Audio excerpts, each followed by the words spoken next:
penimbang yang macam roti tu yang gram tu. So saya ambil macam contoh Lego je saya ke, lepas tu kotak pensel ke, okay, saya akan timbang berat dulu.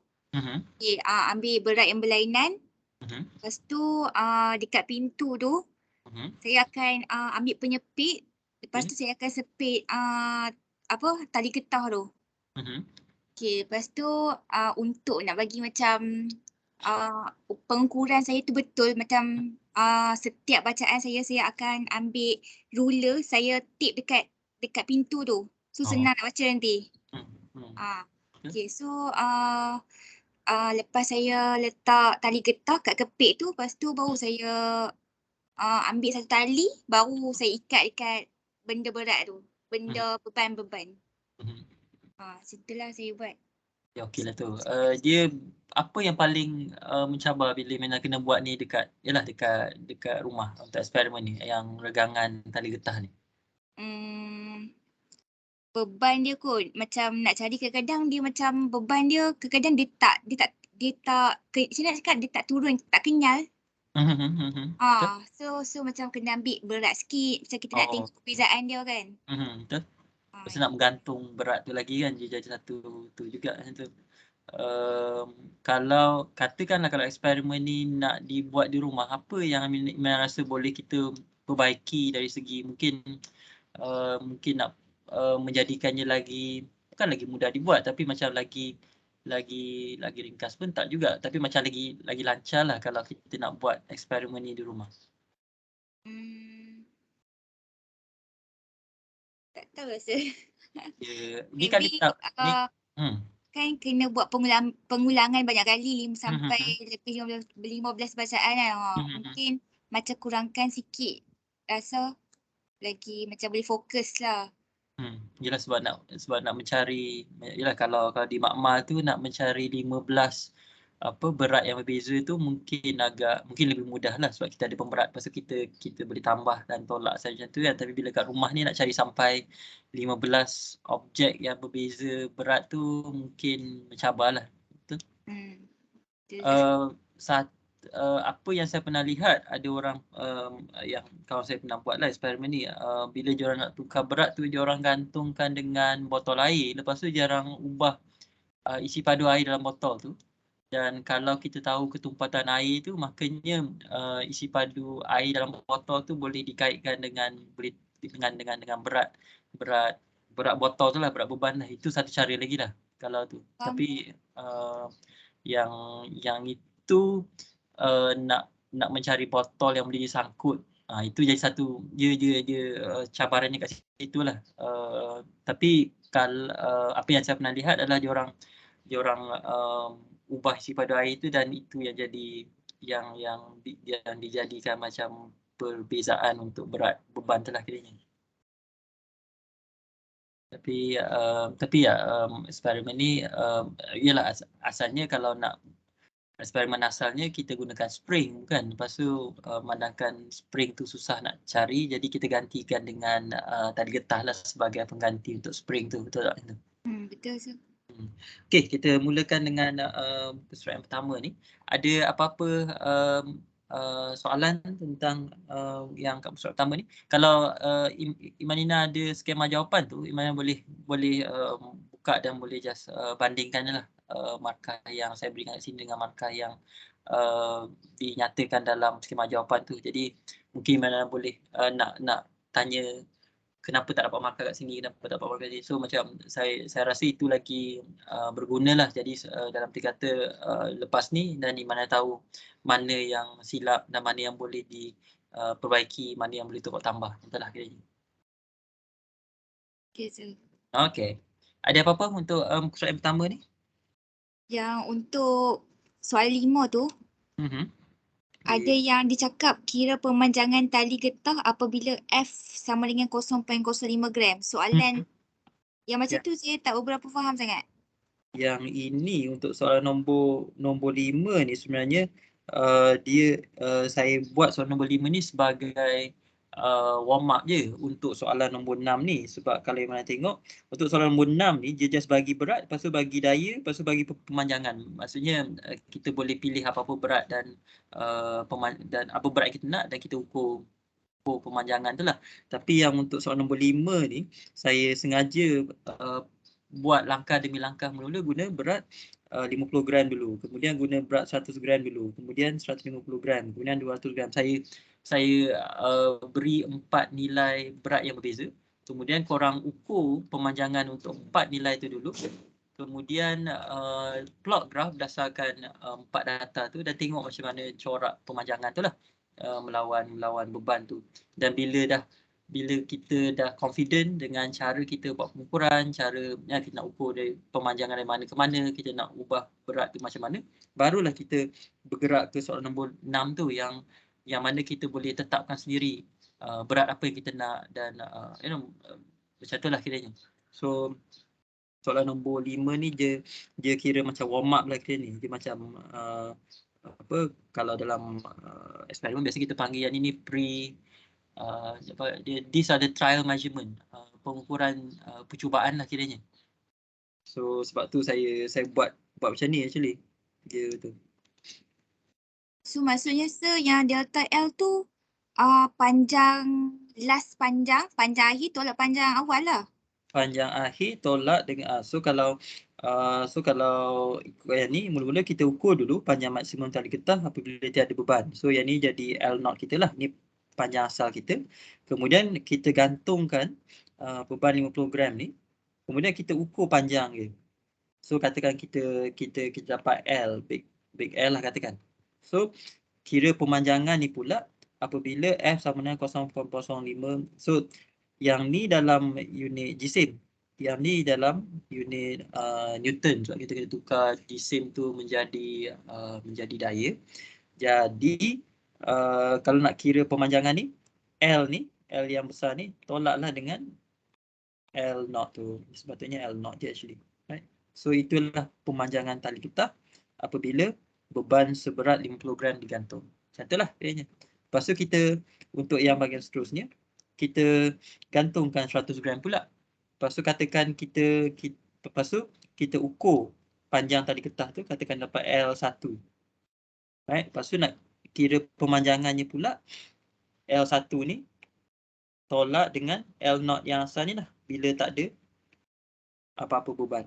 So macam itulah dan kita tambah lagi beban 150 gram pula. Lepas tu kita ukur panjang akhir. Lepas tu kita ambil panjang akhir, tolak dengan panjang asal, dapatlah pemanjangan untuk 150 gram tu. Macam itulah kiranya. Okay, sir. Dia di sini apa yang kebiasaannya pelajar keliru adalah bila nak ukur pemanjangan tu nak ambil nilai mana, tolak nilai mana. Right? Jadi apa yang penting di sini kita kena faham bila kita kata kira pemanjangan tali getah apabila F sebanyak 0.05 G dikenakan ke atasnya. So kita nak tahu berapa panjang tali getah tu akan jadi kalau kita sangkutkan berat sebanyak 50 gram. Jadi kita kena ambil panjang akhir tali getah tu bila kita sangkutkan 50 gram, tolak dengan panjang asal bila tak ada apa-apa beban lah kiranya.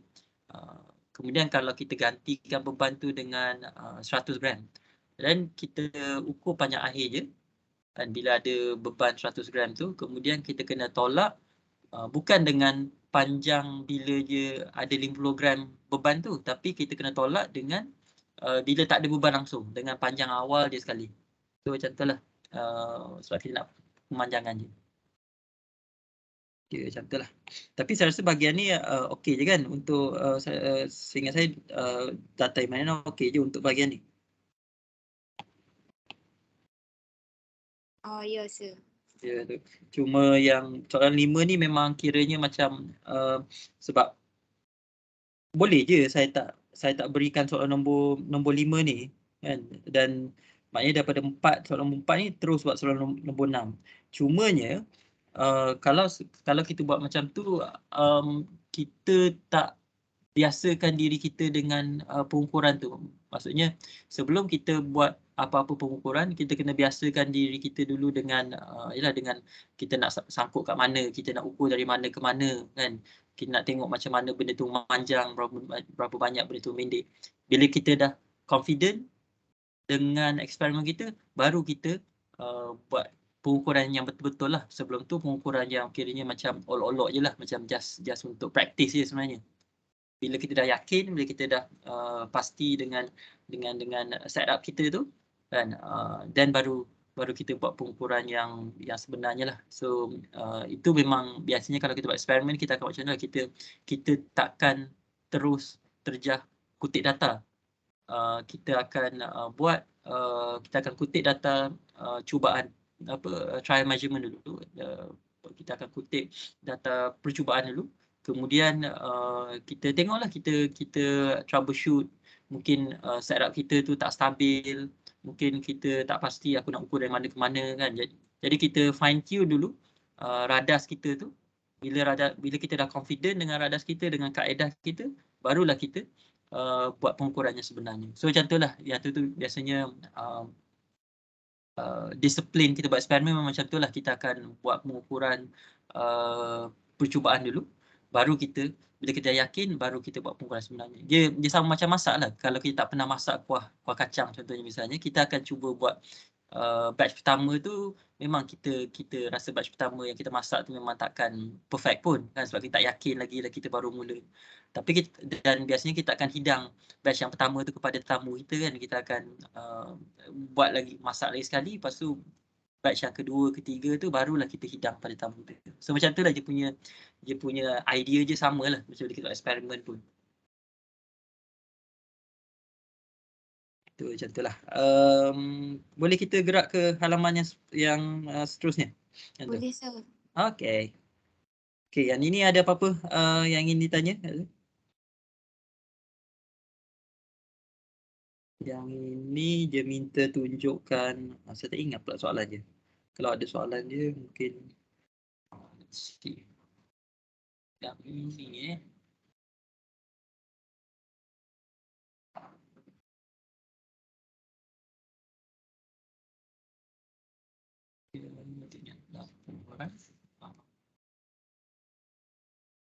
dia apa-apa soalan untuk yang ni? Bagaimana? Tu sepatutnya persamaan dia macam mana, sir? Dia yang persamaan yang yang kat mana kata yang belah mana kata? Dekat kosong tu, dekat markah kosong tu. Yang ini cuba kita tengok dia punya apa yang dia nak dalam skema je. Tinggal mana satu. satu mana? Ya. Skema.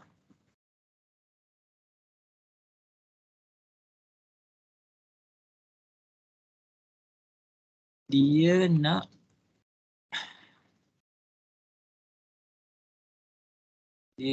kalau ikutkan dekat sini, dia nak tulis persamaan yang betul. Kalau Imanina ada dia punya file dia, dan boleh buka kot file skema dia. Kalau tu saya share dekat Telegram. Ya. Saya ada dah, sir. Okay. Yang ini untuk ni soalan nombor 3 tu lah. Tulis persamaan yang betul. So yang tu ada. Lepas tu bandingkan persamaan sigma sama dengan EE dengan dengan persamaan F sama dengan KX. So yang itulah yang inilah yang tidak dibandingkan tu. Maksudnya kalau awak nak bandingkan tu, saya rasa dalam kes ni saya bagi tak F sama dengan ni sepatutnya saya bagi satu lagi kat sini. Sepatutnya satu lagi markah kat sini. Okey, satu tu untuk tu. Kemudian yang bahagian simpulkan tu, simpulkan bahawa sigma sama dengan F, bukan sama dengan F, sigma anak panah F tu, sigma apa tu E sama dengan delta X. Yang ini yang tak dapat markah tu. Sebab kalau Imanina buat macam ni, apa sebenarnya Imanina masukkan bila Imanina tulis macam ni, tulis yang anak panah je ni? Maksudnya saya nak buat cara macam mana? Maksudnya kena dalam perkataan ke? Dia kalau Imana macam yang ni kan, Imana tulis macam ni. I ni sama dengan I macam yang kat atas ni. Lepas tu tulis yang ni. Lepas tu Imana lukis anak panah kat bawah ni. Kalau Imana kena tulis dalam ayat, Imana akan cakap macam mana? Saya letak yang stress adalah force. Lepas tu saya akan buat bentuk point. Boleh ke? Dia kalau Imana nak kata stress tu adalah force, orang akan tanya, dia kata well ada sebab bila kita kata stress adalah daya, adakah tu kita bermaksud yang kedua-duanya kuantiti yang sama, ataupun adakah kedua-duanya punya unit yang sama kan? Sebab kalau nak kata kedua-dua tu kuantiti yang sama, tak betul juga kan, sebab kalau dua-dua kuantiti yang sama, kenapa je guna dua simbol yang berbeza, betul tak? Kalau nak kata kedua-dua mempunyai unit yang sama, kita kena tunjukkanlah, kita nyatakan apa unit untuk stres, apa unit untuk daya, dan kita kena bandingkanlah. Katakan unit untuk stres ni adalah A, lepas tu unit untuk daya ni pula adalah A. Jadi bila kita dah nyatakan apa unit untuk stres dengan daya tu, dua-duanya A, barulah kita boleh simpulkan, barulah orang akan nampak, oh sebenarnya pelajar ni nak cakap stres ni mempunyai unit yang sama dengan daya. Jelah kiranya. Kita kalau kita sekadar tulis macam dalam skema ni kan, macam E pasal anak panah delta X ataupun sigma sama dengan sigma anak panah F, orang tak semestinya tahu apa yang awak maksudkan. Cumanya saya tulis macam ni dalam skema sebab ini skema pemakahan. So macam saya tak perlu nak jelaskan jawapan dari ayat penuh sebab dia skema kan. Dia untuk tapi bila awak sendiri nak menjawab soalan tu, awak kena tulis dengan maknanya awak kena fikir dulu, okey aku nak cakap apa sebenarnya, apa sebenarnya aku nak sampaikan. Aku nak kata stres ni sama unit dengan daya ke, ataupun aku nak kata stres ni dia kuantiti fizik yang sama dengan daya ke. Kita kena jelaskan tu dulu. Hanya kita kena jelaskan dalam kepala kita, okey itu yang aku nak cakap, lepas tu baru kita tulislah ayatnya. Right, macam tu. Sebab kalau kita kalau ditulis macam ni, macam just dengan simbol-simbol anak panah macam ni kan, dan kita tak takrif dan kita tak beritahu pun anak panah ni maksudnya apa kan, orang pun tak tahu macam mana nak tafsirkan apa kita tulis tu. Macam tu lah kiranya. Jadi kalau awak nak kata stres mempunyai unit yang sama dengan daya, dan kita kena nyatakan apa unit untuk stres, apa unit untuk daya. Lepas tu kita kena tunjukkan yang memang betul lah dua-dua ni mempunyai unit yang sama. Kita tak boleh, azin kalau kita kata stres mempunyai unit yang sama dengan daya, kemudian kita habis kat situ je, kita masih boleh dapat markah. Cumanya katakan ada seorang pelajar lagi, dia jawapannya dia kata stres mempunyai unit A, daya juga mempunyai unit A. Justru stres mempunyai unit yang sama dengan daya kan?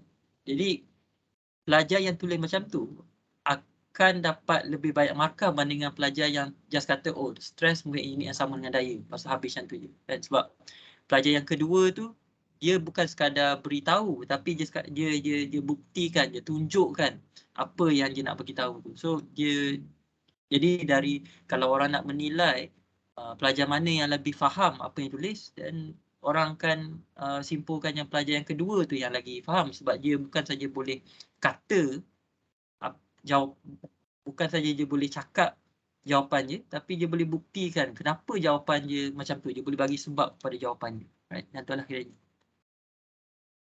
Kalau kita just buat error untuk y equal to mx plus c, yang tu kita just boleh tarik error je kan? Yang itu, as in dia kena tengok soalan je lah. Kalau saya rasa yang tu ada untuk eksperimen kedua tu, ada untuk salah satu graf tu saya minta untuk nyatakan apa kuantiti untuk paksi X, paksi Y, untuk kecerunan dan pintasan Y. Yang itu sama ada boleh tulis dalam bentuk ayat ataupun dalam bentuk arrow. Tapi arrow tu pun nak kena jelaskan. Azin, saya lebih gemar kalau pelajar tulis ayat penuh. Sebab bila kita tulis ayat penuh ni, orang tak boleh salah faham apa yang kita maksudkan. Bila kita tulis dalam bentuk simbol macam arrow semua ni, saya tahu dari segi macam kita nak menjimatkan masa dan kita nak tu. Tapi kita kena ingat yang orang tak semesti orang yang membaca, pemeriksa yang baca tu dia tak semestinya menggunakan simbol yang sama dengan kita, meskipun dalam skema markah tu tulis macam tu lah. Dan skema secara saya kalau awak nak kata contohnya log V dilukis, kalau awak nak kata log V diplot pada paksi menegak kan, dia lagi elok kalau awak tulis ayat penuh macam tu kan, log V dilukis sebagai paksi menegak, atau paksi menegak adalah log V. Dan daripada awak tulis log V kemudian arrow x-axis ataupun y-axis. Sebab bila tulis dengan simbol arrow ke dengan simbol yang lain tu, orang boleh salah tafsir benda tu dan orang tak pasti pelajar ni dia faham ke apa yang dia tulis macam tu lah kiranya. So tapi kalau tulis ayat penuh kan, dalam graf ini paksi log V akan dijadikan paksi menegak, manakala log D akan dijadikan paksi melintang. Itu memang orang tak boleh salah faham kan, dan maknanya lagi selamatlah awak buat macam tu kan, sebab awak takkan kehilangan markah semata-mata sebab orang tak faham jawapan awak kan. Awak mungkin tahu dari segi fiziknya memang kena log V itu kena paksi Y dan log D itu kena paksi X. Tapi disebabkan cara awak menerangkan tu orang tak faham, awak akan kehilangan markah kat situ kan. So kalau nak selamat kan, lagi elok tulis ayat penuh kan, tulis ayat penuh. Sebab memang orang akan lebih mudah faham kalau kita tulis dalam ayat penuh instead of in point form macam tu saja kan. Okay, boleh sir. Okay. So ada apa-apa lagi untuk yang muka surat ni? Tak ada, dah faham dah sir. Okay. Seterusnya muka surat ni yang ini yang saya rasa yang ini sebab ya bagaimana mengukurnya, sebab saya tanya macam mana awak ukur benda ni kan. So awak dah sebut tadi awak ada penimbang berat di rumah, jadi macam tak ada masalah lah. Cuma elok kalau boleh sebut kat sini juga macam mana awak mengukur benda tu, menggunakan apa. Maksudnya saya buat ayat sikit lah kat bawah tu. Kan? Supaya orang tahulah, sebab awak buat eksperimen di rumah, jadi orang tak semestinya tahu apa alat yang awak ada kat rumah kan. Jadi dan bila mereka baca awak boleh mengukur sehingga 0.1 gram, dia orang pun akan rasa macam macam mana budak ni boleh ukur sampai 0.1 gram, sedangkan dia ada alat penimbang ke, ataupun dia ada guna kaedah tertentu ke untuk dapat sampai 0.1 gram tu. So dia bila kita tak jelaskan, bila kita tak bagi tahu apa radas yang kita guna, dia membuatkan pemeriksa tu tertanya macam mana pelajar ni dapat benda macam ni kan, ataupun dia pakai tulis dia tak fikir dalam pun apa yang dia buat. Kita tak mahu macam tu lah. Kita tak mahu bila pemeriksa tu mula ragu-ragu betul ke budak ni buat apa yang dia kata, macam tu lah kita. So kalau tu sebutkan saja berat tu diukur menggunakan radas apa kan, katalah. Lepas tu julat ni mungkin elok juga untuk jelaskan juga apa bahan yang awak gunakan untuk mempelbagaikan jisim tu. Maksudnya kat awak kata tadi kan awak guna Lego, awak guna tu. Boleh je senaraikan alat yang bahan yang awak gunakan, barang yang awak gunakan untuk sebagai beban tu. Right? Untuk pelajar yang buat eksperimen ni dalam makmal, mereka tak perlu nak nyatakan radas yang mereka gunakan dan juga beban yang mereka gunakan sebab benda tu memang saya dah sediakan. Jadi saya tahu diorang hanya boleh guna bahan itu saja. Tapi memandangkan awak buat eksperimen di rumah, awak kena beri lebih maklumat tentang radas apa yang awak gunakan dan macam mana awak ubah suai berat tu lah kiranya, berat untuk beban tu. Tapi itu hanya kerana awak tak buat eksperimen dalam makmal. So macam pemeriksa tu dia perlukan lebih maklumat sikit supaya dia ada gambaran macam mana awak buat eksperimen ni. Okay, faham sir. Okay. Ada apa-apa lagi untuk muka surat ni? Tak ada sir. Tak ada Okay. Yang ini saya rasa ada apa-apa soalan untuk yang ni? Saya rasa yang ni okey je. Yang ni ialah saya rasa okey, dah tahu ada apa, tak ada apa-apa kan kat sini. Yang untuk jadual tak ada. Saya rasa ni okey ni. Untuk yang ni pun, yang ni untuk graf yang satu.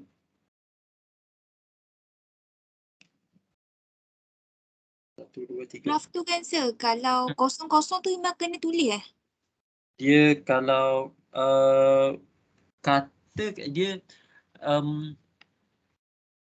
dia petua saya lah. Kalau kita tak tahu macam mana data tu akan, kalau kita tak tahu corak data tu, kan kita tak tahu data kita ni akan melengkung ke, akan menaik ke, menurun ke, garis lurus ke, elok kita lukis skala tu daripada kosong-kosong. Kan? Memang bila kita buat macam ni ada kemungkinan graf kita tu akan jadi sangat kecil, kan? Dia mungkin data kita tu berkerumun kat bahagian ni dan bahagian ni saja, dan bahagian semua kat sini jadi kosong. Tak apa, sebab kita sentiasa boleh lukis satu graf lain, graf yang kedua yang mana graf yang kedua tu kita tak bermula daripada kosong-kosong. Sebaliknya kita ambil skala yang kita nak saja. Boleh je macam tu. Tapi untuk graf yang pertama, dia elok kalau kita mulakan dengan kosong-kosong. Sebab kita nak sebab bila kita plot graf ni, perkara pertama yang kita nak tahu adalah corak data kita ni berubah macam mana. Kan? Dia mendata ke ataupun dia menaik atau menurun. Kalau dia menaik tu, dia menaik secara seragam ataupun tidak. Kalau dia menurun tu, dia menurun secara seragam ataupun tidak. So, bila kita plot graf ni, benda pertama kita tahu adalah corak graf, corak data kita, corak taburan data kita. Kemudian maklumat yang kedua nak tahu, bila kita dah tahu corak taburan data kita macam mana, barulah kita nak kira kecerunan ke, pintasan Y ke, pintasan X. Right? So, dan untuk mengetahui corak taburan data tu, kita kena kita kena lukis daripada kosong-kosong lah. Maksudnya skala kita tu mesti ada kosong-kosong lah. So sebab tu dalam skema tu saya ada tulis jika titik asalan tu tidak lukis, kita tolak markah sebab kita nak disiplinkan supaya apa-apa graf yang kita lukis tu kita mula dengan kosong-kosong. Kemudian kalau kita dapati bila aku lukis kosong-kosong ni graf aku kecil, tak apa, kita boleh lukis graf yang kedua yang lebih besar tanpa asalan tu. Tapi tak ada masalah pun kalau kita lukis dua graf, right? So macam itulah.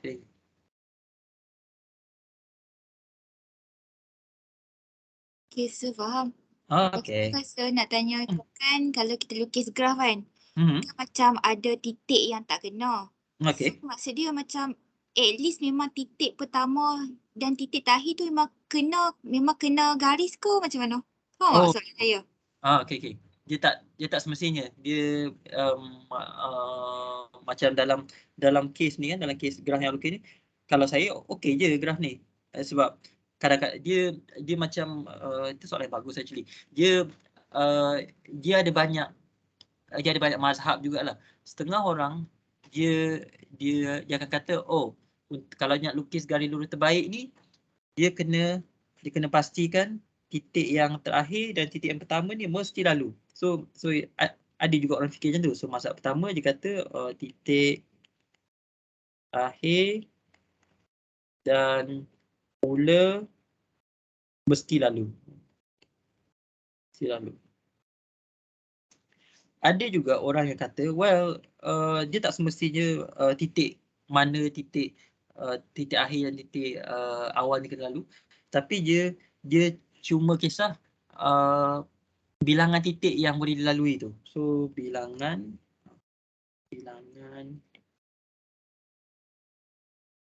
titik yang boleh dilalui. Maksudnya setengah orang kata, well, kalau kau ada 5 titik data, kan, tak kisahlah kau nak lalu titik yang mula ke titik akhir ke, asalkan kau cuba lukis garis lurus tu supaya dia boleh lalu sebanyak titik data yang boleh. So ada juga orang yang berfikiran macam tu, yang dia kata tu. Setengah orang lain ada juga yang lukis centroid dulu. Dia cari titik centroid berdasarkan data je, katakan titik centroid je dekat sini. Lepas tu dia lukis garis lurus terbaik tu supaya melalui titik centroid tu. Kemudian titik centroid ni jadi macam paksi tau. So macam dia boleh lukis dia boleh contohnya boleh lukis naik macam tu, ataupun dia boleh lukis naik turun macam tu. So dia akan jadikan titik centroid ni, titik centroid dekat sini, titik centroid ni sebagai paksi untuk melukis garis lurus yang terbaik tu. So cara yang ketiga ni, dia lukis centroid dulu, lukis centroid. Kemudian dia lukis garis lurus supaya dia kena lalu centroid dan bilangan titik di atas centroid sama dengan bilangan titik di bawah centroid. So lukis centroid, lepas tu bilangan titik atas sama dengan bilangan titik bawah. So macam tu lah. So tiga mazhab yang beza lah kiranya tentang macam mana nak lukis garis lurus yang terbaik ni. Saya tak bukan kalau dalam saya tak kisah whichever way you choose lah kiranya. Tapi saya rasa cara yang paling teratur lah untuk melukis garis lurus terbaik ni adalah dengan lukis centroid. Kemudian kita pastikan garis lurus terbaik kita tu melalui centroid. Kemudian kita pastikan juga yang bilangan titik di atas centroid sama dengan atau hampir sama dengan bilangan titik di bawah centroid. Sebab I think that is itu cara, dia tak sebenarnya cara yang terbaik, tapi dia cara yang paling mudah untuk diajar. Sebab kan sebab ada langkah-langkah je. Okey, mula kira centroid, lepas tu kita lukis centroid, kemudian kita lukis garis lurus melalui centroid. So macam dia jadi lagi sistematik lah. Kalau yang cara pertama dan kedua ni dia macam cuba jaya jugalah, dia macam agak subjektif jugalah. Faham, Sir? Tapi ya, okey je. Soalan yang bagus actually yang Imanina tanya tu. Okey, kita gerak ke tu. Ada apa-apa soalannya untuk ini? Saya rasa yang ni okey je. Betul. Ini beberapa sebagai tambahan. Tak ada apa-apa kan kat sini, Imanina? Tak ada, Sir. Tak ada okey. Yang ni pun tak ada. Ini sebab saya dah masukkan markah je sama dengan jadual 1, jadual 2 tu. Yang ini okey. Yang ini ada apa-apa soalan yang untuk ni? Ini graf 2 mestinya. Yang tu kan, Sir, kan ada kita kena buat 2 data mentah atas satu graf. Saya ingat ke graf tu macam sekali. Betul. Dia ada 2 graf kan? Betul. So dua set data tu pada satu paksi yang sama. Betul lah ni, memang sebab ada yang bentuk pangkah, ada yang bentuk titik tu, maknanya betul lah tu. Maknanya dua set data tu diplotkan pada graf, pada paksi yang sama, right? Cuma saya tarik sekali lah yang graf tu. Oh, okey. Ah. Yang ini untuk yang okey. Yang tu ialah kalau tu kena ada satu lagi lah kot rasa untuk yang bulat tu je, macam tu lah kiranya. Macam tu je. Okey. So maksudnya dia tak apa ke sir? Sebab tengok macam titik data saya macam dekat-dekat kan. So nanti bila tarik graf pun dia macam kadang-kadang duduk atas, macam duduk sekali. Duduk sekali dia as in yang ni mungkin kekurangan bila kita buat eksperimen ni dekat rumah dalam arti kata berat tu dia, julat berat tu dia tak boleh sangat besar kan. Kalau di makmal julat dia orang, saya rasa dalam eksperimen yang buat ni julat je berapa je, dalam 200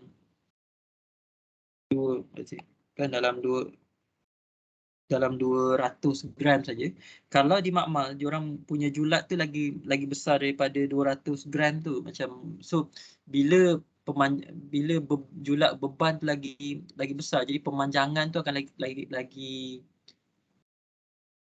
dia akan lagi nampak lah, dia akan lagi ketara bila kita menambah beban dan bila kita mengurangkan beban. So dia punya titik data tu takkan begitu rapat-rapat macam ni lah. Dia akan dia akan agak jauh juga. Mungkin yang bila kita tambah beban dia akan kat situ, bila akan kurangkan beban dia akan kat sini. So macam tu lah dia, macam tu. So yang ini lebih kepada kekangan eksperimen tu sendirilah kiranya. Dia bukan salah di pihak awak lah kiranya. Okey, baik sir. Okey, yang ini ada apa-apa soalan yang ni? Ini dah ada sir. Tak ada Okey. So yang ni dah settle untuk eksperimen yang pertama. Ada apa-apa sebelum kita bergerak ke eksperimen yang kedua? Imanina?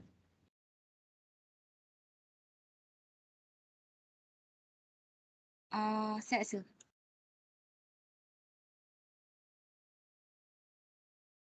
Saya soalan nak tanya. Okey. Apa yang menyebabkan bacaan akhir untuk panjang beban berkurang apabila tali getah tu dia dilipat dua? Bila dia lipat dua,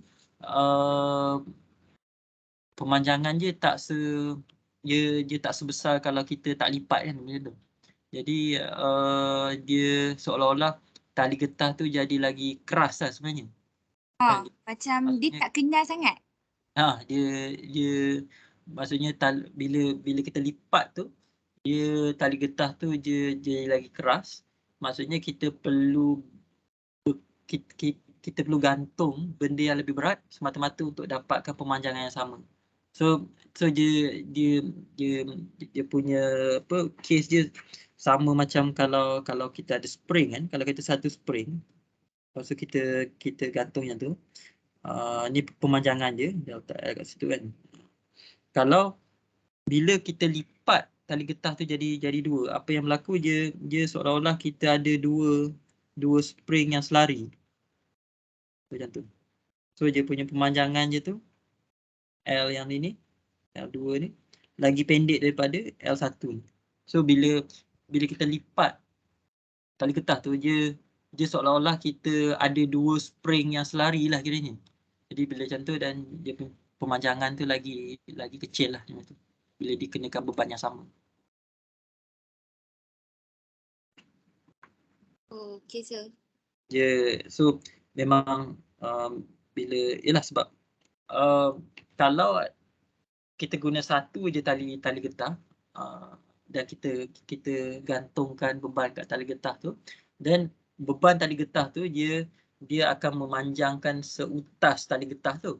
Tapi kalau kita lipat tali getah tu kan, jadi separuh macam tu, dan daripada satu utas tali getah tu dia daripada dia macam ni lah, dia kalau Itu kan. Kalau satu tas macam tu kan kita gantung benda kat sini. Dan beban berat tu dia akan ditampung oleh dua utas tali getah tu di sini dan di sini kan. Tapi bila kita lipat jadi dua macam tu kan, jadi dua macam tu. Lepas tu kita gantungkan beban kat sini, beban yang sama. Dan kalau Imania tengok, dia seolah-olah kita ada 4 utas yang menampung beban yang sama. So dia punya pemanjangan tu akan jadi lagi pendek lah. Dia pemanjangan yang ni, L ni, L2 ni akan lagi pendek daripada yang satu. So macam tu lah. Dia seolah-olah kita ada lagi banyak tali getah yang menampung beban tu. Jadi memandangkan ada lagi banyak tali getah yang menampung beban yang sama. Jadi setiap satu tali getah tu tak perlu memanjang dengan lebih panjang lah kiranya. So pemanjangannya lagi pendek.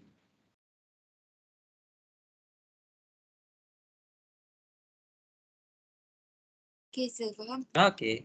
Kita gerak ke amalan yang kedua ada tu. Sebut question yang tu. Okay. Amalan yang kedua. Okay, kita mungkin Imanina boleh terangkan juga macam mana Imanina buat eksperimen ni. Okay, eksperimen ni saya ambil satu bekas yang dia rata saja, dia rata kat bawah.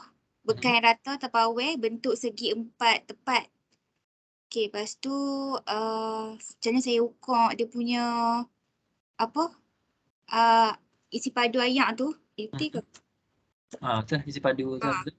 Okay, saya ukur guna pembaris. Lepas tu saya guna isi padu yang bawah dulu.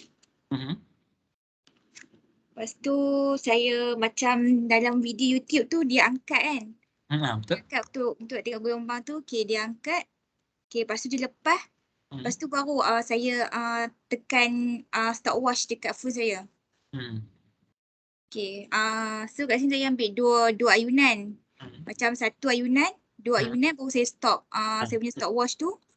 Okay, lepas tu baru saya tengok dia punya bacaan berapa saat. Saya catat lah dia punya data mentah tu. So saya ulang 3 kali. Saya buat data mentah. Saya buat kedalaman tu sebanyak, tak ingat lah. Saya rasa okey. Saya rasa dari satu benda yang saya kagumi dengan laporan amalia awak yang pertama, yang kedua adalah meskipun awak buat eksperimen di rumah, tetapi dari segi jumlah bilangan data yang awak kutip dan juga dari segi kualiti data yang kutip tu dia sangat bagus.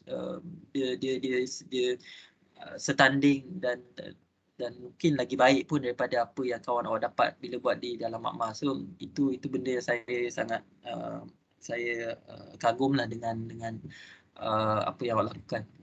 So I think jadi pada saya dari segi kemahiran awak mengutip data tu awak tak ada masalah dan memang awak cekap mengutip data.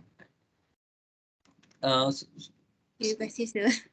Susah tak nak buat yang gelombang tu ataupun bagi saya gelombang ni senang sikit lah daripada pemanjangan tu. Awak guna bekas tu besar tak dia punya tu? Awak guna bekas ada besar saiz A4 ataupun separuh saiz A4 dia punya tu? Kecil sikit lah daripada saiz A4 tu. Okay. Dia kalau sebab saya cuba juga beberapa jenis bekas, kalau saya dapati bila bekas tu kecil sangat dia macam laju sangat dia susah. Betul, betul. Kalau dia besar sangat nanti kita jenuh nak mengangkat benda lah tu kan, sebab kita kena sanding benda tu. So tapi okeylah, as in awak berjaya dapat data yang bagus. Jadi saya rasa saya ucapkan syabas lah pada awak. Terima kasih, sir. Okey. Kita tengok yang Yang ni pula, ada apa-apa soalan untuk yang ini? Ni soalan yang pertama. Tak ada sir. Yang soalan pertama ni tak ada. Yang ini kita kena tengok unit je lah. Alright, tengok unit je, unit sama dan okey lah. Ni pun tak ada apa-apa. Yang ini pun saya rasa okey, cuma yang ini yang saya bagaimana saya menjamin ia kekamalan dengan saya menggunakan sesuatu. Yang ini kalau saya boleh cadangkan, instead of kita, sebab orang nak tahu macam mana you tahu ketumpatan air itu sama. Jadi kalau nak menjawab soalan tu, kita tak boleh kata saya tahu yang ketumpatan air ni sama sebab ketumpatan air itu sama kan. Kita kena jelaskan macam mana kita tahu ketumpatan air itu sama. Mungkin nak boleh kata saya menggunakan air pipe, maknanya saya menggunakan air bersumber yang sama ke kan. Macam itulah kiranya. Saya rasa itu jawapan. Maksudnya saya tambah sikit lah. Betul. Tambah ayat sikit. Betul. So itu je lah. Okey, yang ini yang atas tak ada apa-apa. Yang ini saya rasa mungkin awak tersilap play unit sebab di sini awak tulis tempoh masa tapi unit je sentimeter.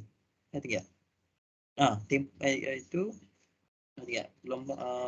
seterusnya tempoh masa yang diambil untuk gelombang air pergi balik iaitu satu ayunan, iaitu pada ketinggian air mencecah 1.5 cm adalah 1.57 cm. Saya rasa ni saat kot rasa ni. Sebab kalau ikutkan kat sini semua rasa ni mungkin saat ni. Ni saat. Ni pun saat juga. Ni pun saat juga. Tapi untuk bahagian ni saya cuma tolak satu markah saja untuk unit tu. Dari segi nilai tu saya beri markah saja. Itu. Itulah. Seterusnya lepas tu yang ini kan untuk bahagian pertama nak kata gelombang air yang dihasilkan ini kali ini lebih laju berbanding dengan gelombang air yang dihasilkan dalam soalan 6. Tak ada ayat ni betul. Cumanya kita ada laju untuk kedalaman 1.2 cm ni kita ada nilai tempoh ayunan dan kita boleh kira laju je. Tapi untuk yang soalan 6 ni kita tak ada maklumat tentang kedalamannya berapa dan juga tempoh ayunannya berapa atau laju berapa. So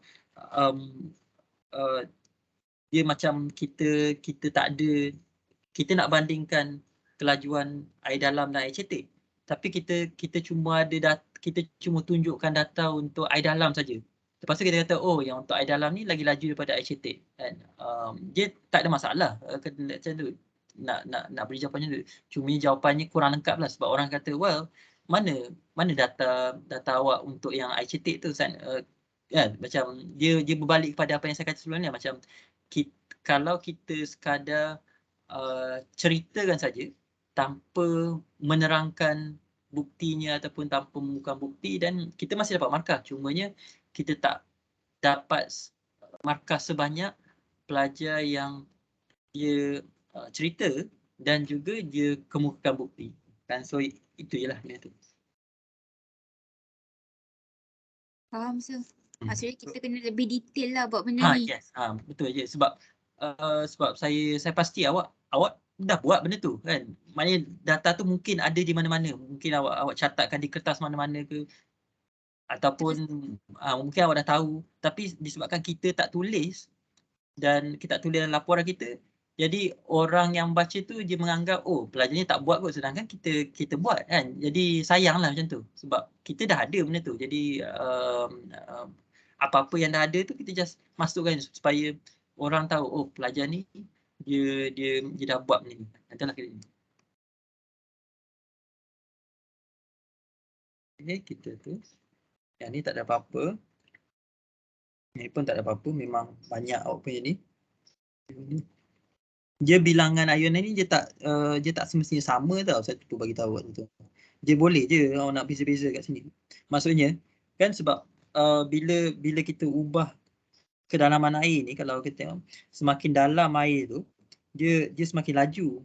Jadi bila gelombang air tu laju, dia mungkin yalah kalau nak ambil lagi banyak bilangan ayunan pun okey kan, 2 ke 3 ke 4 ke 5 ke.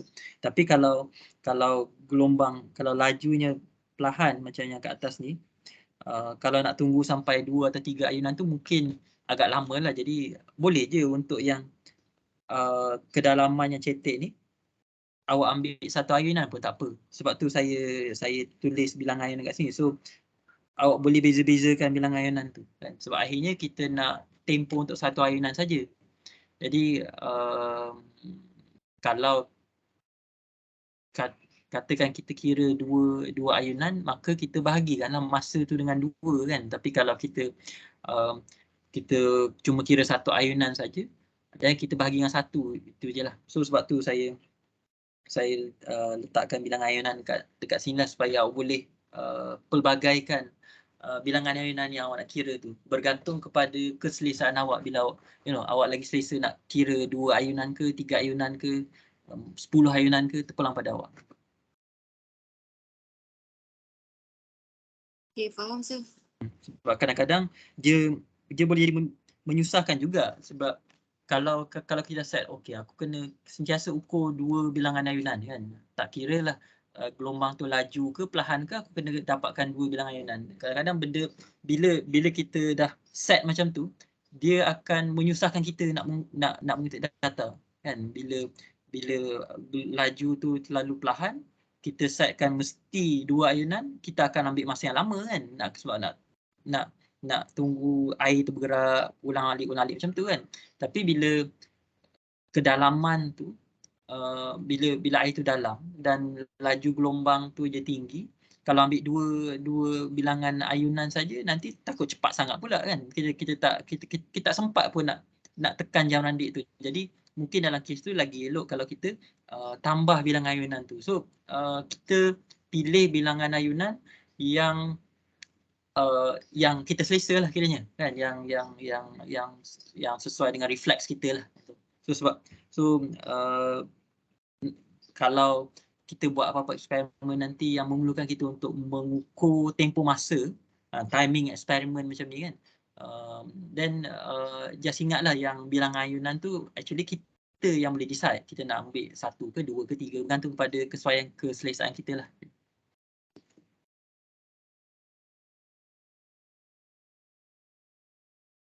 Okey, yang ni. Okey, yang ini ada apa-apa soalan? Mana? Tak ada, sir. Tak ada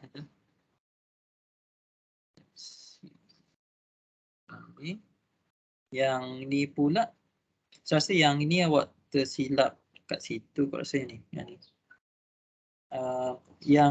Yang ini saya rasa awak tersilap untuk log ni saya rasa ni. Sebab bila kita ambil log ni kan, kita ambil log kedua-dua belah, log ini dan log sini je saja, jadi log V sama dengan log K tambah log B kuasa N. So ni jadi log B log K tambah N log D. Right? So yang ini akan jadi awak punya Y, yang ini akan jadi X, yang ini akan jadi M, yang ini akan jadi C lah. Begitu. So, rasa silap yang sini je. Ini sepatutnya tambah, bukannya darab kat situ. Itu yang dia punya jalan kerja yang betul yang ni lah, yang kat sini.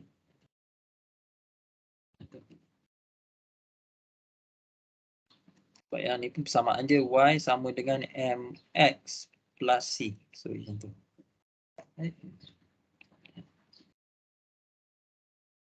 Dan ini bila kita nak melinearkan graf tu lah, right? Kita nak mendapatkan persamaan garis lurus tu. Yang ini pula, yang ini awak gunakan untuk yang graf yang seterusnya kan, ini saya berperasan malam bila saya tu. Sir. Ni sebelum tu yang bahagian lock ni okey tak? Yang tu. Apa tu? Yang bahagian lock kat atas ni awak faham tak yang di mana awak buat silap yang untuk bahagian Faham sir. yang Saya lock cuma yang kena kukuhkan basic mat lah. Ya, ni saya rasa benda ni pelajar lain pun ada yang buat silap sama juga. So macam dia bukan awak seorang je lah. Tapi benda ni dia boleh diperbaiki. So jangan rasa down sama apa because sebab yalah kita pun jarang guna hukum lock semua ni kan. Jadi tak apalah kadang-kadang sepanjangnya kita dah tahu benda ni dan kita kalau benda ni timbul lagi dan kita akan berjaga-jaga lah, itu je. So yang ini ada apa-apa soalan untuk yang ni? Yang ni saya tanya kenapa macam sebuat highlight warna hijau, kuning. Jadi ni sebab isi yang beza-beza. So macam kalau yang warna hijau tu kalau tengok tu kalau tengok dia punya skema je untuk soalan 13, nyatakan kelajuan gelombang air untuk nilai D yang kecil. So tu yang warna hijau tu. Kemudian nyatakan kelajuan gelombang air untuk nilai D yang besar. Itu pun hijau juga kan. Yang warna hijau ni kiranya poin yang dua poin yang teratas lah. Lepas tu seterusnya menyatakan sama ada gelombang air merupakan gelombang menegak atau gelombang melintang. So yang ni warna kuning tu. Kan dia punya tu. Bersertakan sebab. Kemudian yang terakhir sekali menerangkan kaitan kelajuan gelombang air dengan kedalaman air menggunakan persamaan V sama dengan F lambda. So yang ni yang warna merah tu. So sebab saya highlight dengan warna beza untuk lebih pada untuk saya sebenarnya. Saya bila saya baca jawapan tu saya menganalisis okey yang ini pelajar cuba cakap apa, ini pelajar cuba cakap apa, yang itulah kiranya. Okey, faham sir. Bila Imanina kata mempunyai ayunan dalam satu arah ni maksudnya apa yang ini yang ini mempunyai ayunan satu arah ini yang Waktu macam mana saya cakap? apa ambil masa tu untuk fikir lah tu. Maksudnya kan bila kita ambil ayak tu, kita angkat Tupperware tu, dia just macam ke bawah ke atas je. Okey dia bergerak. Dia bukan Air tu dia bergerak naik ke atas bawah dan atau okey. Maksudnya saya lukislah. Dia air gelombang air macam tu. So dia naik. So dia punya gelombang dia bergerak begitu kan. V-nya ke situ, tapi airnya sendiri dia naik atas turun bawah macam tu je. Atas bawah macam tu lah kan dia tu. sir. Okay. Satu lagi awak boleh kata ayunan zarah air tu, molekul air tu berserenjang dengan arah gerakan gelombang kan, sebab gelombang tu dia bergerak ke arah sini, kiri kanan, tapi dia punya ayunan molekul air tu atas bawah macam ni kan. So dia perpendicular, dia berserenjang di antara satu sama lain.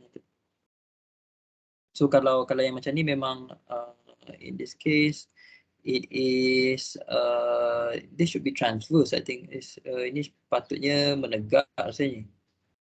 Menegak.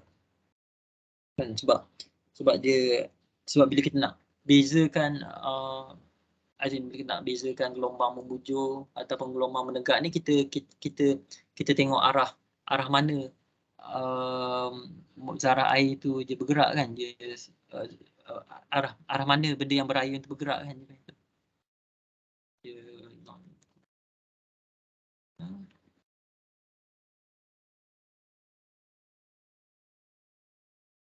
waves ya, saya tunjuk.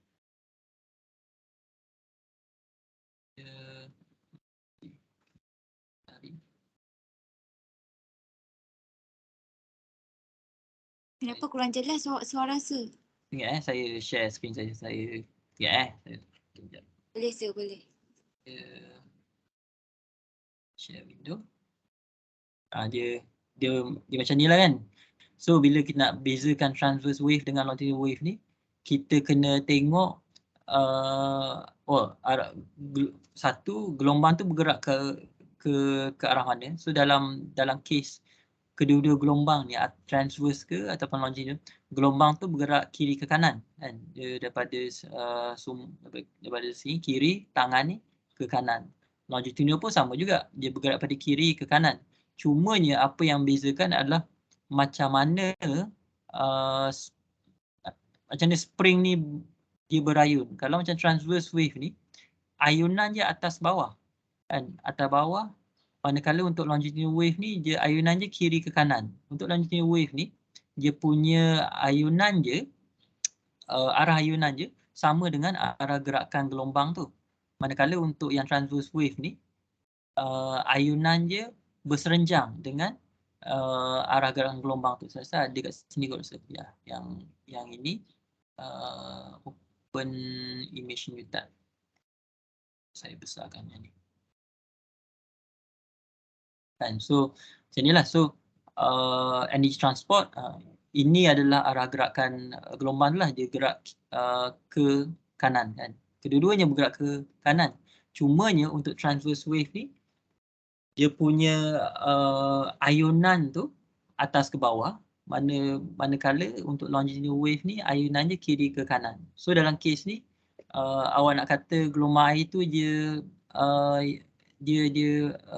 kita just abaikan nama transverse wave dengan je. Ayunan zarah air tu dia atas ke bawah macam yang belah kanan ni ke, ataupun dia kiri ke kanan macam yang belah kiri ni? Awak rasa? Apa yang saya nampak kiri ke kanan lah sir. Kiri ke kanan, maknanya macam yang sini lah kiranya. So kalau macam tu, then gelombang air tu jadi longitudinal wave lah. Right? Macam jawapan awak kata tu lah. So mungkin dekat sini awak boleh kata, kalau nak jelaskan lagi, awak boleh lukis rajah sebenarnya. Then orang akan faham apa yang masukkan bila awak tulis gelombang membujur mempunyai ayunan dalam satu arah saja. Kan? Mungkin dalam kepala awak, yalah kita bila awak kata satu arah je, memang betul lah. Dalam kata arah ayunan tu sama arah dengan arah gerakan gelombang tu kan. Tapi bila ditulis macam ni, mungkin orang tak dapat tangkap apa yang awak masukkan lah.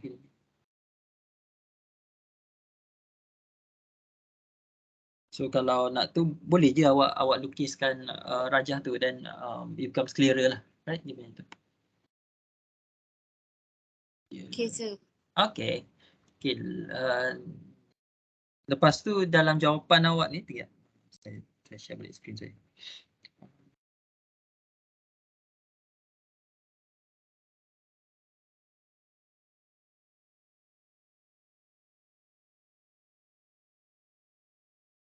Dalam yang ayat terakhir ni, berdasarkan persamaan V sama dengan F lambda, di mana V adalah laju gelombang, F adalah frekuensi, lambda adalah panjang gelombang. Semakin bertambah kedalaman air, semakin bertambah kelajuan. So yang saya nak tanya adalah macam mana kita kaitkan yang persamaan yang ini dengan yang ayat yang ini, yang bawah ni. Sebab dalam persamaan ni, V sama dengan F lambda. Lambda ni dia panjang gelombang kan. V ni adalah laju. Kemudian yang ayat yang seterusnya ni, dia kata semakin bertambah kedalaman air, semakin bertambah kelajuan air. Tapi dalam persamaan ni, tak ada pun nilai untuk, tak ada pun pembuli ubah untuk kedalaman air. Jadi, boleh tak Imanina terangkan macam mana, terangkan apa yang Imanina masukkan dengan ayat yang terakhir ni, yang warna merah ni? Sebenarnya saya nak macam kaitkan dengan V kutip F lambda tu. Tapi sini ada cakap, maksudnya boleh je ke saya cakap semakin bertambah panjang gelombang, semakin bertambah dia punya wavelength tu. Okay, so kalau macam tu, kita nak kata semakin bertambah panjang gelombang ni, maka kalau frekuensi je sama, maka laju je pun akan bertambah juga. Macam tu lah kiranya. Okay. Betul ke sir? Saya macam ni saya keluar sikit. Kalau nak tengok bertambah berkurang melalui formula ni. Dia kalau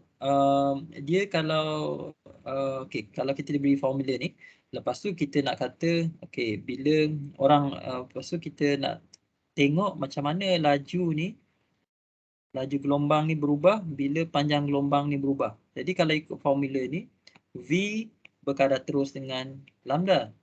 Itu bermaksud kalau frekuensi ni seragam, frekuensi ni tak berubah, right?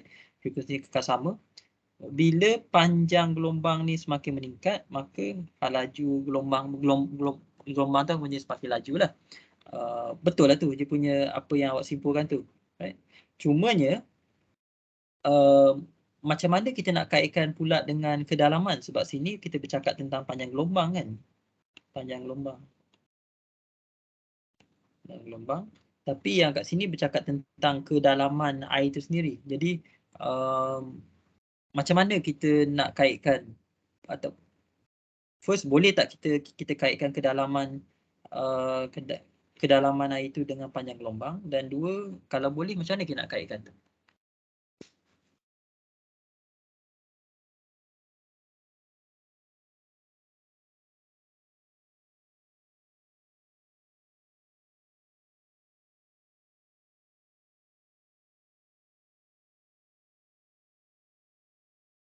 Ya, itulah yang itu persoalannya lah kiranya yang tu.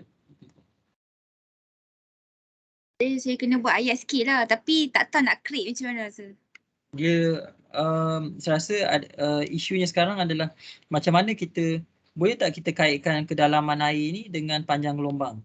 Dan itu yang dia punya yang link yang masih belum ada lah kiranya.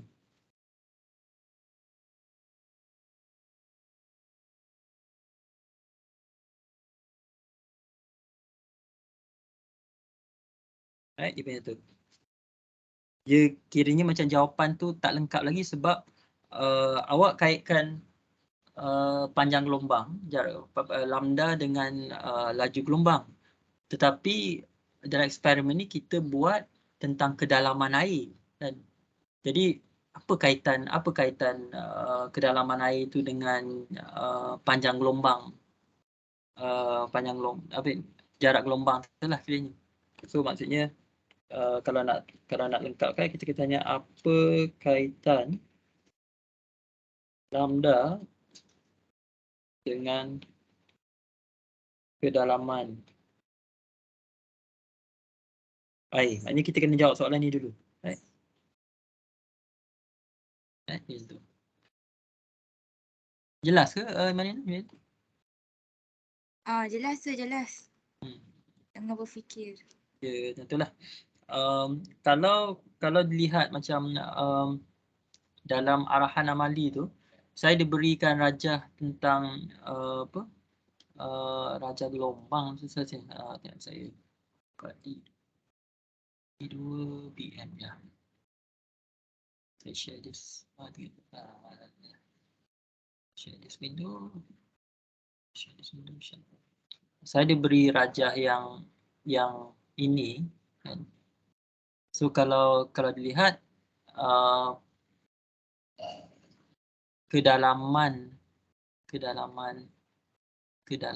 tu diukur dari sini ke sini. Kedalaman tu diukur dari sini ke sini lah kan, depth-nya kat sini. Lepas tu panjang gelombangnya diberikan oleh L ni lah. Right? Dan Imanana boleh tengok semakin.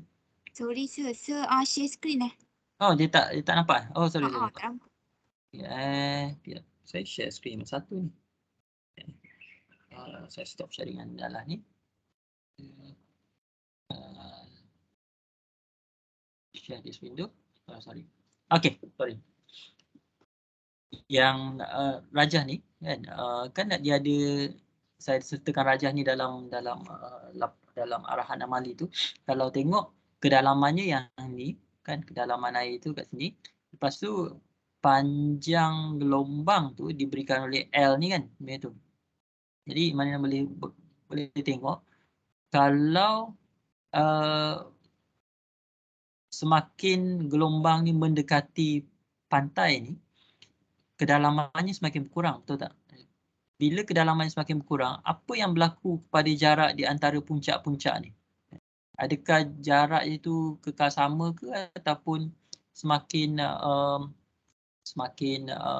dekat ke ataupun semakin jauh ke? Jarak warna oranye dengan air ke Sir? Dia punya ni panjang gelombangnya. Panjang gelombangnya kan jarak daripada puncak ke puncak ataupun daripada lurah ke lurah kan. Betul Sir. So apabila gelombang ni menghampiri apabila gelombang ni menghampiri pantai ni, jarak di antara puncak ke puncak ni dia menjadi semakin pendek ke ataupun semakin dekat ke ataupun semakin jauh? Semakin dekat. Semakin dekat kan. So kita boleh kata, so adakah itu memberikan kita kaitan di antara panjang gelombang dengan kedalaman? Boleh tak kita kata semakin cetek air tu maka semakin rendah dia punya panjang gelombang tu? Boleh Sir. Kan, so kita kata semakin dalam Dia punya panjang gelombang dia tinggi. Semakin yes, betul. Ya. Kalau semakin dalam panjang gelombang dia tu, jadi kalau kita dah tahu tu, makanya kita boleh pergi balik pada formula V sama dengan V berkata terus dengan lambda tadi tu, dan kita boleh tambah lagi satu formula V. Ya, saya share screen ni. Share tu.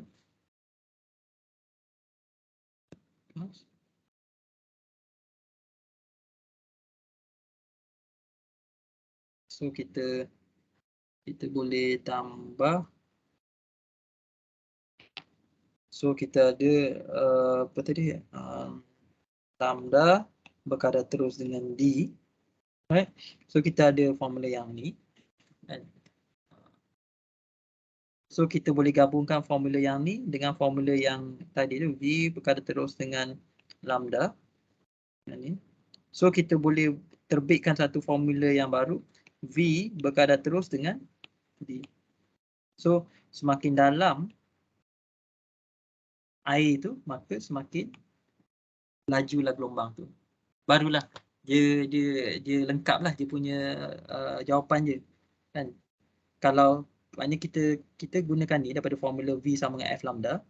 Kemudian kita kena tambah lagi satu formula yang ini. Macam mana lambda ni berkait dengan kedalaman air. Sebab kita buat eksperimen menggunakan kedalaman air kan. Lepas tu kita gabungkan kedua-dua formula ni untuk mendapatkan satu formula baru yang mengaitkan di antara kedalaman air dengan kelajuan air. Kelajuan gelombang. Baru lengkaplah jawapan tu. Okay, nampak Sir. Okey. Macam tu lah.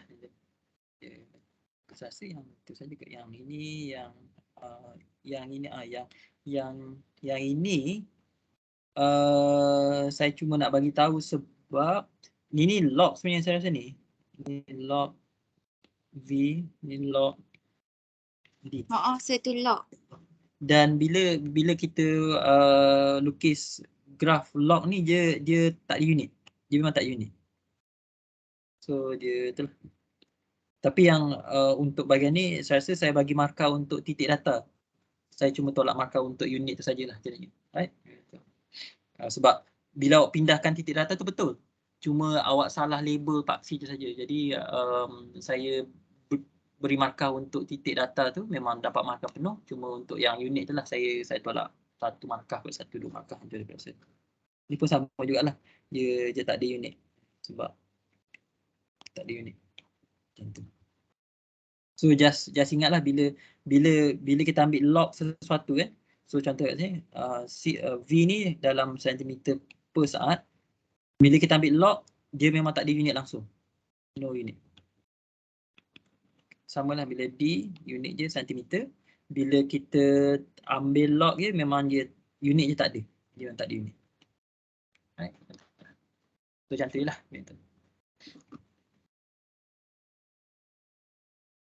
Ada apa-apa soalan lain ke Imanina? Saya nak tanya. Mhm. Kan kalau kita kan ambil macam tempoh ayunan yang gelombang tu kan. Okey. Boleh ke kalau kita kaitkan dengan macam dia sama ke macam bandul punya tempoh ayunan? Ya, betul, exactly, ya. Itu pematian yang bagus lah sebab sebenarnya eksperimen yang gelombang air ni dengan eksperimen bandul tu, dia kedua-dua eksperimen tentang ayunan kan, dia about oscillation kan. Cumanya yang bandul tu je ayunan bandul, tapi yang ini adalah ayunan gelombang air tu kan, dia bergerak pergi balik. So, tapi dari segi gerakan tu agak sama sebab bandul tu pun dia pergi balik kan daripada hujung ke hujung. Yang ayunan gelombang air ni pun pergi balik juga. So dia samalah, both kedua-duanya adalah eksperimen berkaitan dengan ayunan. Cumanya satu tu ayunan bandul, yang ini pula adalah ayunan gelombang air tu lah. So dia punya kaedah nak kutip data tu hampir samalah kiranya. Okey, faham sir. Ya. Lepas tu lagi satu sir. Untuk eksperimen pertama tadi kan. Kan kita dapat bukan garis lurus. Kalau hook dia garis lurus kan. Macam so dia maksud dia macam ni kita nak macam ni kita nak dapat garis lurus tu. Maksudnya kita nak perbaikikan kita punya kesalahan tu dekat bahagian mana? Oh, okey. Itu soalan yang bagus sebenarnya. So kalau tengok data ni, dia memang tak jatuh dalam garis lurus kan. Jadi tapi hukum Hooke dia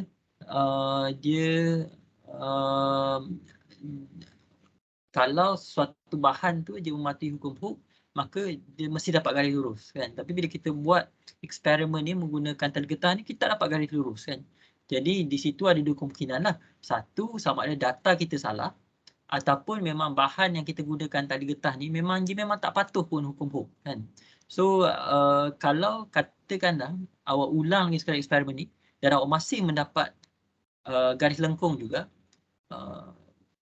then kita kena mempertimbangkan kemungkinan bahawa tali getah ni memang tak mematuhi hukum Hooke kan, ataupun dia mematuhi hukum Hooke tapi hanya untuk julat yang kecil saja kan. Mungkin kat sini saja dia mati hukum Hooke. Lepas daripada had ni dia dah tak mengikuti lagi, tak mematuhi lagi hukum Hooke kan. Jadi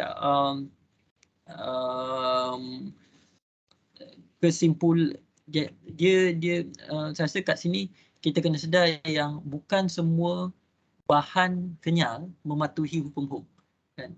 Hanya bahan-bahan tertentu saja yang mematuhi hukum Hooke. Itu pun dia mematuhi dalam selagi mana had kenyal dia tidak dilepasi lah.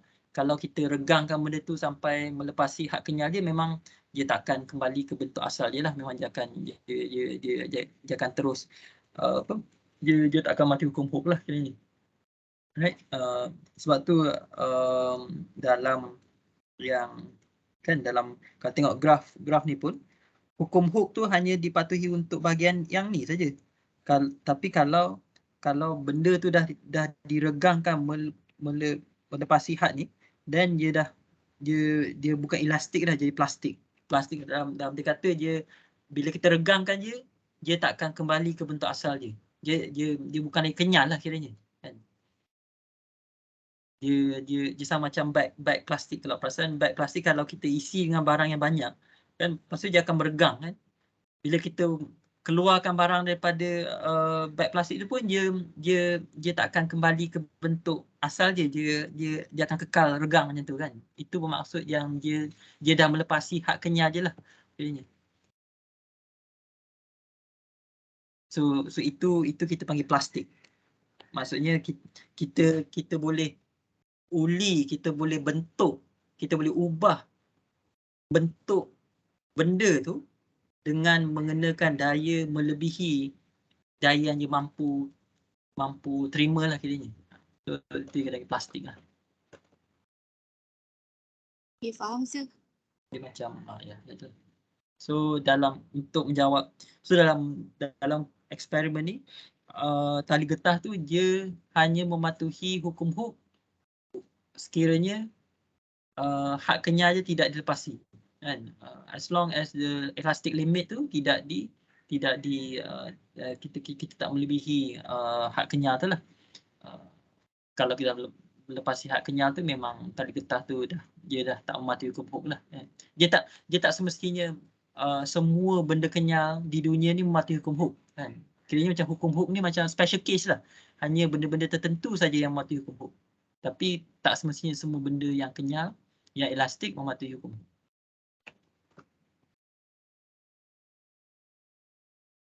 Macam itulah. Okay, faham sir. Ada apa-apa soalan yang lain berkenaan sama ada eksperimen 1 atau eksperimen 2?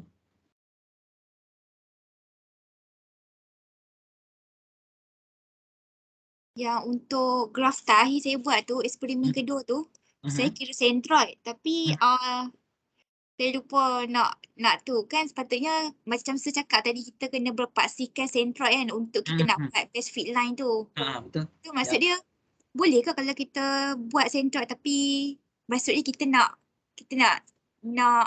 garis tu bagi kena semua paksi. Ya, so maksudnya kalau kita lukis centroid tu maksudnya garis yang kita lukis apa-apa garis tu mesti kena lalui centroid je lah. Sebab memang kita lukis centroid tu dengan tujuan dia lah jadi macam paksi untuk kita adjust garis lurus yang terbaik tu. So memang kena lalu centroid lah kiranya. Kalau tidak dia macam orang kata, well, apa guna kita lukis centroid tapi kita tak lalu macam tu lah kiranya.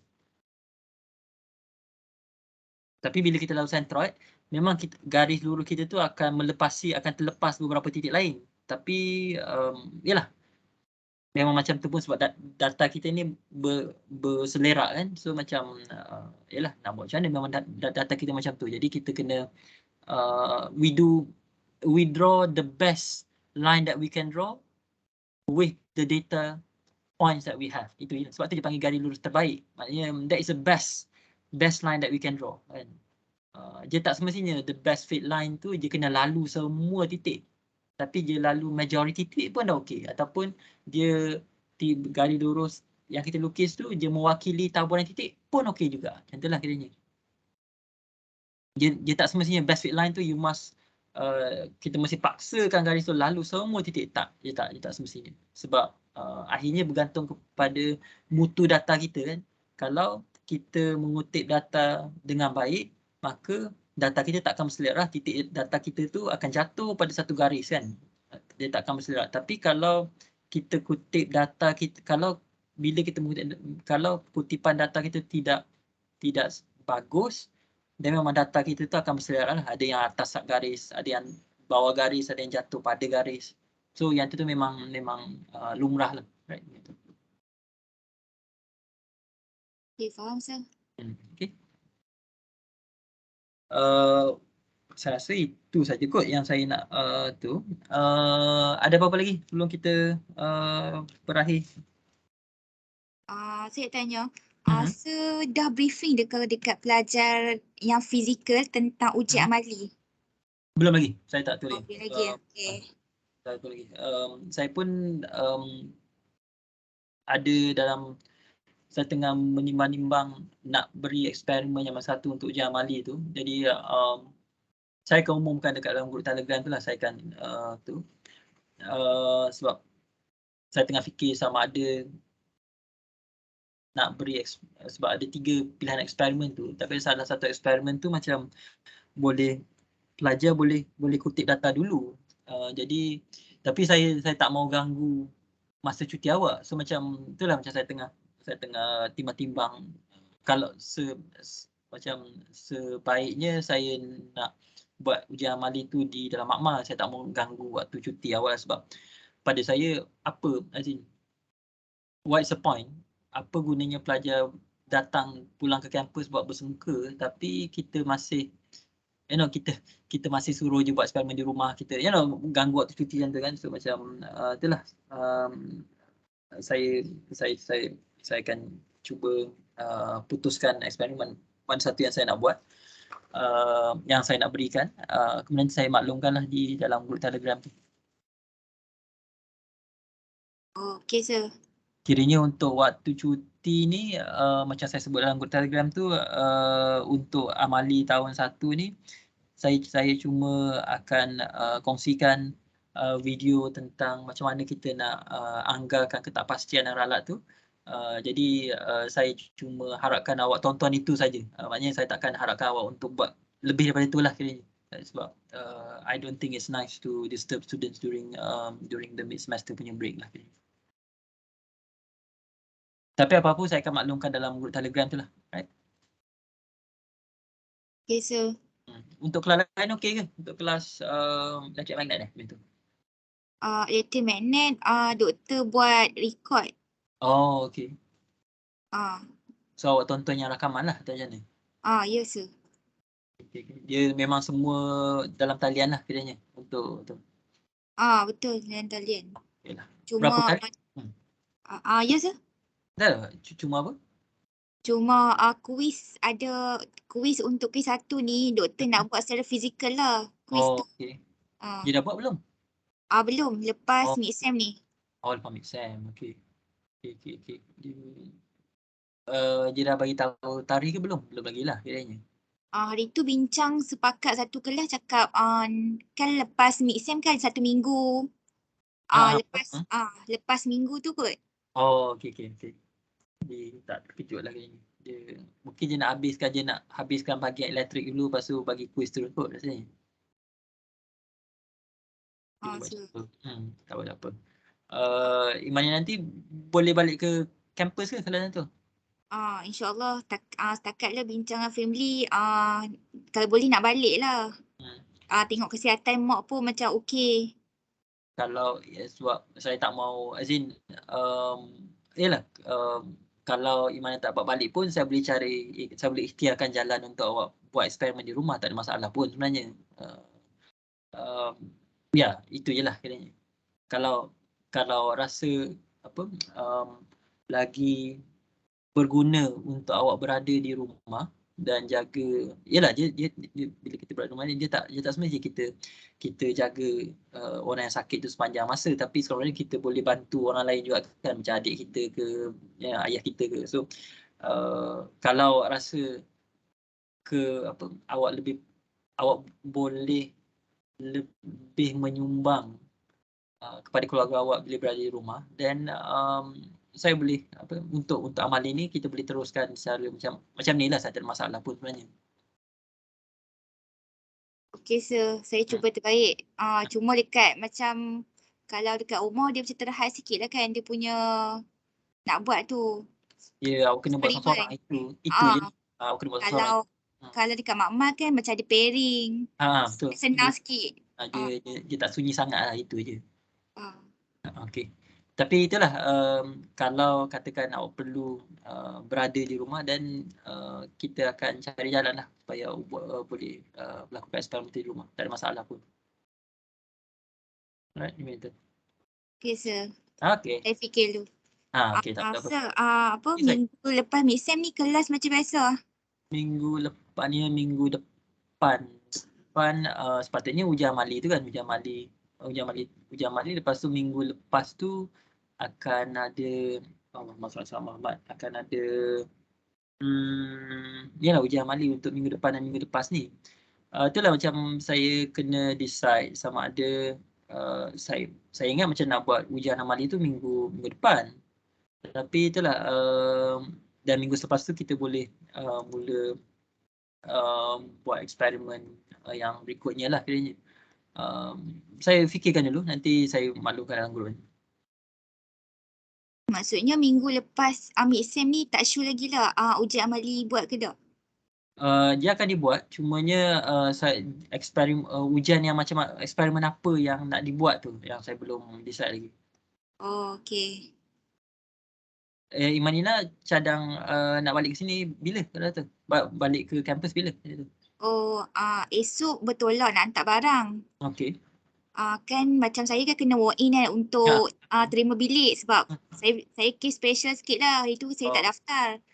So dia orang cakap sebelum nak on the way ke college ni call dulu, takut bilik tak ada. Okey. So hari ni nak call, lepas tu esok lepas ibu habis kerja Lepas tu baru tolak. Oh, okey okey. Lepas tu balik Kedah pula nanti kan saya ambil lab hari Khamis kan sir. Betul. Betul. So hari Rabu tu baru saya balik ni ATS kot. Okey, tak apa tu. Dia sebab hari Jumaat tu dah ramai orang, dah sampai berapa orang? 18 19 sebab kita ada seorang pelajar tahun 3 yang mengulang. So macam dia pilih hari Jumaat. So macam kalau tidak setiap sesi tu 17 orang je, tapi bila dah tu jadi macam dia dah tak seimbang macam tu kan. Oh, tak apa sir. Saya memang suka kelas pagi. Betul lah. Kelas yang hari Khamis ni memang semua perempuan lah, tak salah saya. Yang Selasa, yang hari Khamis tu. Dia tu. Okey lah, dia setiap sesi tu ada keunikan je. Okey je tu. Tapi kalau awak rasa awak perlu, kalau ada apa-apa yang berlaku dan bagi tahulah, dan kita cuba cari jalan. Alright. Okey, boleh sir. Okey. Terima kasih sir. Sama-sama. Okey. Banyak sir sebab faham. Tak apa. Saya belajar. Tak ada lah. Yang ini memang tanggungjawab saya pun. Tak apa. Jangan putus asa lah. Itu je. Okey. Awak berpuasa 6 ke hari ni? Baru kan hari ni nak keluar. Mau ajak keluar beli barang kan. Oh, okey. Tak keluar. So tak puasa lagi ni. Okay, Kat UKM insyaAllah puasa. Tak apa. Kat sana lain lah dia punya feeling dia kot. Okey. Terima sana kepada ayah dan mak. Okay. Okey. Assalamualaikum. Terima kasih banyak. Assalamualaikum. Waalaikumsalam sir.